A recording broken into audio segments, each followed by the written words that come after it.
சிவகங்கையில அஜித்குமார்ங்கிற ஒரு நபரை வந்து காவல் அதிகாரிகள் சேர்ந்து அடிச்சு கொடுமை பண்ணி கொண்டிருக்காங்க. அதை பத்தி தான் பேச போறோம். என்ன நடந்துச்சு அப்படிங்கிறத பார்ப்போம். எதற்காக இந்த அஜித்குமாரை வந்து காவல் அதிகாரிகள் இந்த அளவுக்கு மோசமா தாக்கி கொன்னதுக்கான காரணம் என்னங்கிறதையும் பார்ப்போம்.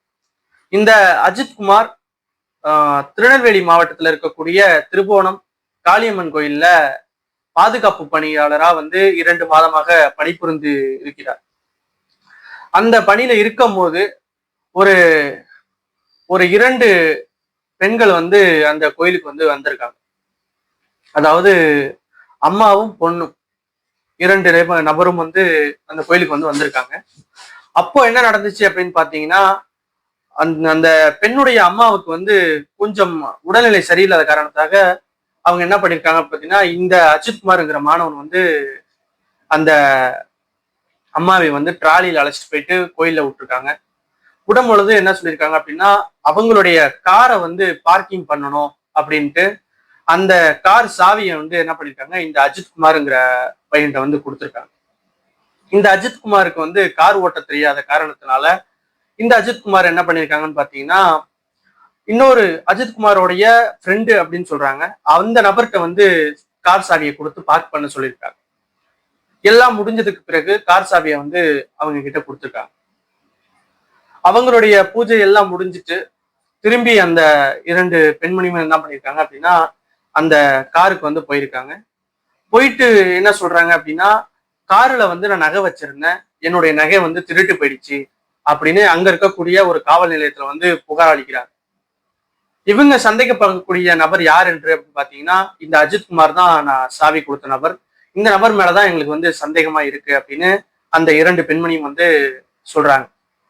அந்த சந்தேகத்தின் அடிப்படையில வந்து போலீஸ் வந்து இந்த அஜித்குமாரை வந்து விசாரணையின் பேர்ல வந்து அழைச்சிட்டு போறாங்க. வீட்டுல வந்து அழைச்சிட்டு போயிட்டு கொடூரமான டார்ச்சர், அடிச்சு விசாரிக்கிறது, கம்பியால அடிச்சு விசாரிக்கிறது, மிளகாப்பொடி தண்ணீரை கலந்து குடிக்க சொல்றது, இந்த மாதிரி நிறைய டார்ச்சர் பண்ணி விசாரணை பண்ணியிருக்காங்க.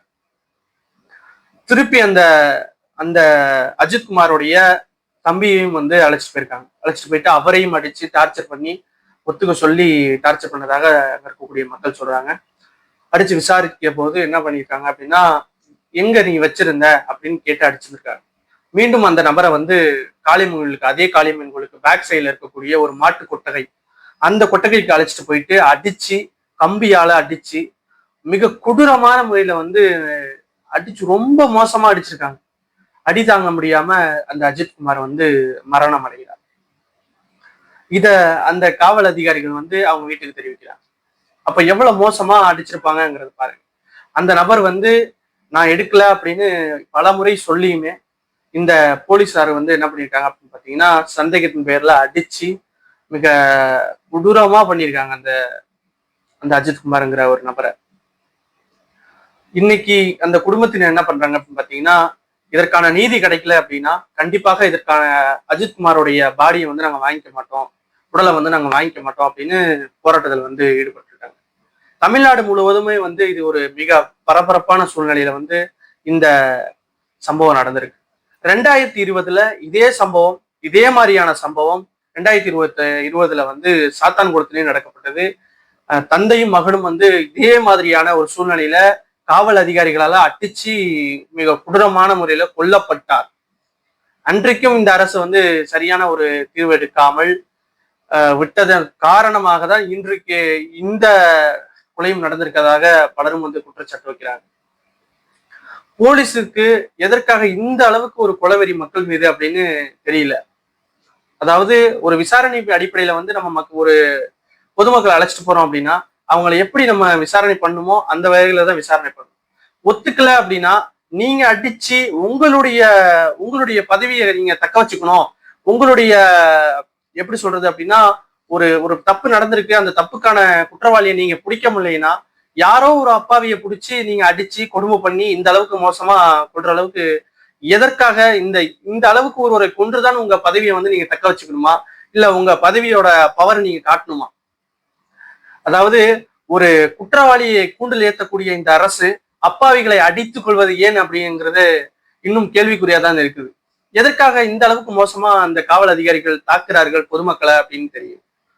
இந்த அரசு என்னதான் நடவடிக்கை எடுக்கும் அப்படிங்கிறத கண்டிப்பா நம்ம விரைந்து பார்ப்போம். இதற்கான நடவடிக்கை கண்டிப்பாக எடுக்கவில்லை என்றால் இன்னும் பல இடங்கள்ல இதே மாதிரியான சம்பவம் மீண்டும் மீண்டும் நடக்கும். இது என்றைக்கும் மாறாது. ஏன்னா போலீஸ்க்கு இந்த அளவுக்கு பவர் கொடுத்த இந்த அரசு மக்களை கொஞ்சம் பாதுகாக்கிறதுக்காகவும் கொஞ்சம் கருணை காட்டுங்க தயவு செய்து. அப்பாவிகளை அடித்துக் கொள்வது எதற்காக? ஏன் இந்த பொதுமக்களானவர்கள் என்ன பயங்கரவாதிகளா இவங்க? இதே நாட்டுல இதே மண்ணுல வாழக்கூடிய ஒரு நபரை சந்தேகத்தின் அடிப்படையில அழைச்சிட்டு போயிட்டு கொடுமை பண்ணி டார்ச்சர் பண்ணி மனநிதியா அவரை உடைச்சு கொன்னுடுங்கிற ஒரு வெறிய எதற்காக போலீஸ்க்கு காவல் அதிகாரிகளுக்கு இருக்கு அப்படிங்கிறது தெரியல. இதற்கான நடவடிக்கை எடுக்கவில்லை என்றால் மீண்டும் மீண்டும் இந்த குற்ற செயல் நடந்து கொண்டுதான் இருக்கும். இதற்கான நடவடிக்கை கண்டிப்பாக எடுப்பார்கள் என்று நம்பி நாம் இந்த வீடியோவை பதிவு செய்கிறோம்.